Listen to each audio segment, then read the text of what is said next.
안녕하세요. 더드림TV 구독자 여러분, 오늘은 지난번 중대재해처벌법 일부 중대재해처벌법의 정의와 함께 중대재해의 정의에 대해 알아봤는데요. 오늘도 지난번에 이어서 김정민 노무사님과 함께 이야기를 나눠보도록 하겠습니다. 안녕하세요, 노무사님. 네, 안녕하세요. 지난번에 이어서 오늘도 영상을 함께 촬영하게 됐는데요. 오늘 이야기를 나눠볼 주제는 중대재해처벌법의 법안의 주요 내용 그리고 처벌에 관해서 함께 이야기를 나눠보도록 하겠습니다. 네, 그러면 노무사님, 중대재해처벌법에서 다루고 있는 법안의 주요 내용에 대해서 한번 설명해 주실 수 있을까요? 네, 먼저 법 규정을 한번 보면 제4조에서 시설, 장비, 장소 등을 지배 운영하는 사업주, 경영 책임자 등에게 종사자에 대한 안전보건 확보 의무를 부과하고 있는데요. 4조 1항을 보면 안전보건관리 체계의 구축 및 이행에 관한 조치를 취해야 하며 2항에서는 재해 발생 시 재발방지 대책 관한 조치를 해야 합니다. 3항에는 중앙행정기관 등이 관계 법령에 따라 시정 등을 명한 사항 이행에 관한 조치, 4항에서는 안전보건관계 법령상 의무 이행에 필요한 관리상의 조치를 규정하고 있습니다. 네, 감사합니다.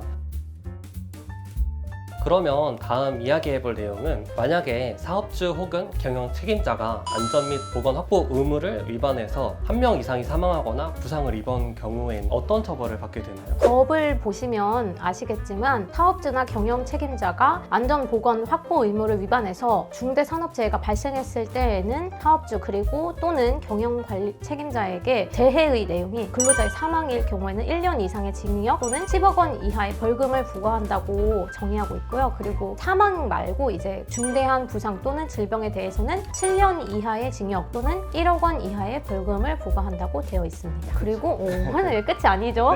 네, 그리고 여기서 끝이 아니라 안전 및 보건 확보 의무를 위반한 법인이나 기관은 사망 사고의 경우 50억 원 이하의 벌금형을 내리게 되며 부상 및 질병의 경우에는 10억 원 이하의 벌금형으로 처벌받게 됩니다. 여기서 징벌적 손해배상 제도가 함께 도입되었는데요. 사업주와 법인 등이 고의 또는 중대한 과실로 안전 및 보건 확보 의무를 위반해서 중대재해 발생 및 손해를 입힌 경우에는 손해액의 최대 5배까지 배상 책임을 하게 되는 것으로 규정되어 있습니다. 이 역시 상시근로자 5인 미만의 사업장은 영세하니까 적용 제외에 해당하며 상시근로자 50인 미만의 사업장의 경우에는 3년의 적용 유예 기간을 가지게 됩니다. 네, 말씀 감사드리고 그 대부분의 기업들이 이 부분을 잘 지켜줄 텐데 만약에 회사에서 안전 및 보건 의무를 철저히 지키고 위반하지 않기 위해서 노력을 했음에도 불구하고 이런 사고가 벌어지면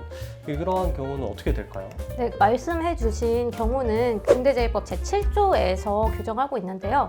양봉할 규정이 나와 있어요. 그 법인 그리고 또는 기관이 위반 행위를 방지하기 위하여 해당 업무에 관하여 상당한 주의와 감독을 게을리하지 아니한 경우에는 그러하지 아니하다라고 명시되어 있듯이 중대재해법상 그 안전보건 확보 의무를 충분히 철저히 지켰을 경우에는 처벌하지 않는 것으로 하고 있습니다.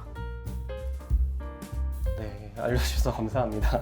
처벌을 받게 된 이후에는 그러면 어떻게 하는 것까지도 같이 알려주실 수 있을까요? 처벌을 받은 이후에 경영 책임자 등은 안전보건 교육을 이수하여야 합니다. 그 교육 내용을 한번 짧게 살펴보면은 안전보건관리 체계 구축 및 이행 방법 등 안전보건 경영 방안과 산업안전보건법 등 안전보건관계 법령의 주요 내용 등이 포함되어 있으며 교육 시간은 20시간 이내로 되어 있습니다. 말씀 감사합니다. 네, 이렇게 2부에 걸쳐 이번에 시행되는 중대재해처벌법의 정의와 특이사항에 대해서 알아봤는데요. 이 법의 취지를 알아보자면 결국 최근 들어서 노동자들이 사망하는 사고가 발생하는 안타까운 일들이 계속 벌어지기 때문에 어쩔 수 없이 일어났다고 밖에 볼 수가 없는데요. 이런 안타까운 일이 벌어지지 않게 많은 노력을 해주셨으면 좋겠습니다. 오늘 영상은 여기까지 하도록 하겠습니다. 박신성 손해사정사 김정민 노무사였습니다. 네, 감사합니다. 감사합니다.